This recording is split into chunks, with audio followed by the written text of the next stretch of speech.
நான் உண்மையை சொல்றேன். என்ன திட்டமிட்டு ஓட்டு போட்டாலும் கூட தென்காசியில நீ உதயசூரியனை தோக்கடிக்கவே முடியாது. அதை மட்டும் மனசுல வச்சுக்கங்க.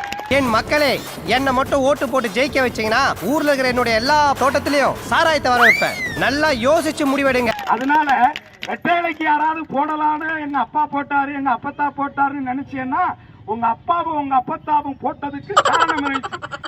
எதிர்கட்சிக்காரங்கிட்ட எவ்வளவு வாங்கின?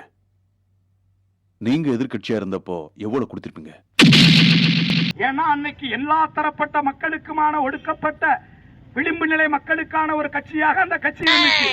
பேச்சிலேயே ஒரு தோல்வி பயம் தெரியுது. அன்னைக்கு அம்மா இருந்தாங்க, எம்ஜிஆர் இருந்தாரு. ஆனா என்னைக்கு எடப்பாடி கையில அந்த கட்சியை அவன் திட்டமிட்டு அபகரித்துக் கொண்டாரோ அன்றையிலிருந்து அந்த கட்சி ஒரு குறிப்பிட்ட அந்த கொங்கு மண்டலத்தினுடைய கட்சியாக சுருங்கி விட்டது. சொட்ட தலைய செருப்பால் அடி பண்ண உடனே நிப்பாட்டா ப்ரோகிராம் நிறுத்துடானா? டேய் பேட்டியடா எடுக்கறங்க கொல்ல விடும். ஜாதி கட்சியாக மாறிவிட்டது. அது ஒரு ஜாதி கட்சி. அதனால அந்த ஜாதி கட்சிக்கு நீங்க ஓட்டு போடாது.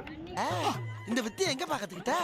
ஜாதி ரீதியாக மத ரீதியாக யார் ஒருவன் அரசியல் செய்ய நினைக்கிறானோ அவன் இந்த நாட்டினுடைய படுபாதகன் என்று என் தெய்வ திருமகன் சொல்லி இருக்கிறார். இன்னும் நீங்க இருக்க போறது 1 வருஷமோ 6 மாசமோ 3 மாசமோ அடுத்த வாரமோ இந்த வாரமோ இன்னைக்கோ நாளைக்கோ ஐயா ஐயா ஐயா பக்கத்துல அதாவது இங்க மதவெறி மாய்ப்போம் மனிதநேயம் காப்போம்னு சொல்லி பெரியாருடைய படிப்பகம் இங்க இருக்கிறனால சொல்றேன். சாம்பார் ஆப் எனக்கு பெரியார் என்ன கடவுள் மறுப்பு கொள்கை, பிராமண எதிர்ப்பு கொள்கை, இது ரெண்டிலையுமே கடைசி வரை உறுதியாக இருந்தவர். மணியா சாதியாவும் மரமாவும் நம்ம சரங்க பிரிஞ்சு கிடக்கிற வரைக்கும் நம்மள மாதிரி அரசியல்வாதியை குதிரை ஏறிட்டே இருக்க வேண்டியதுதான். சாகும் வரையிலும் கடவுள் மறுப்பு கொள்கையிலையும் பிராமண எதிர்ப்பு கொள்கையிலையும் சமரசமே செய்து கொள்ளாமல் இருந்தவர். அப்பேற்பட்ட பெரியாரே என்ன சொன்னார் தெரியுமா என் தெய்வ திருமகனாரை பத்தி? இன்னைக்கு விடக்கூடாது மாப்பிள. சரக்கட்சி சராமரே பேசு மாப்பிள. குடி மாப்பிள. இப்ப பேசு மாப்பிள.